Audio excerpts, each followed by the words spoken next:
If there's one thing that I want women to understand is your Prince Charming is not coming. He is not coming.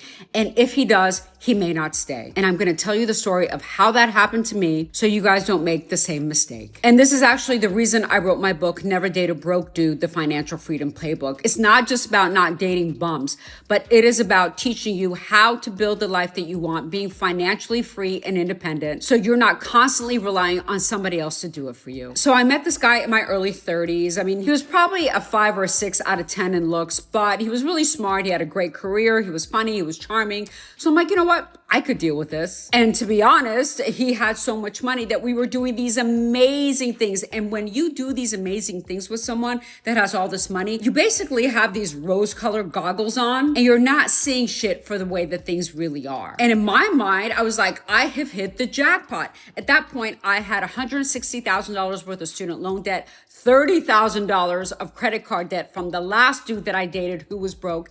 And I'm like, this dude is going to be my savior. So I thought, you know what? If I marry him, he is going to pay off all my debt. He is going to pay off all my bills. And he is just going to save me from this world. And I'm going to get the house I've always wanted, go on the vacations that I've always wanted. Yeah, life was good. And we went on really great for a few months until one morning I woke up and his phone was beeping incessantly. And back then we had flip phones. So the only way to stop this beeping was to actually open up the phone and push a button. And he was sleeping and I tried to wake him up and he wouldn't wake up. So I got up, I went to the kitchen, and when I opened up his phone to push that button to silence it, I saw some salacious text from another girl. And my entire world came crumbling down, not just because he was cheating on me, but because I was like, oh my God, the life that I want, paying off my student loans, paying off my debt, the vacations, the home, all of that is gone. And it was that second that I decided, you know what, Patty?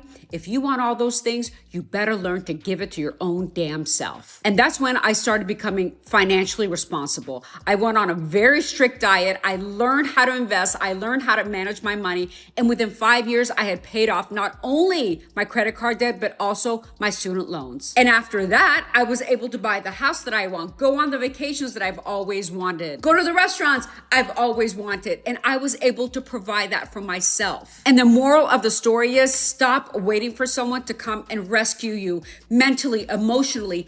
Give yourself the life that you want now, because the biggest form of self-love is financial independence, because it gives you choices, it gives you options, and it gives you safety. And if you have no idea how to do it, I get it. I didn't either.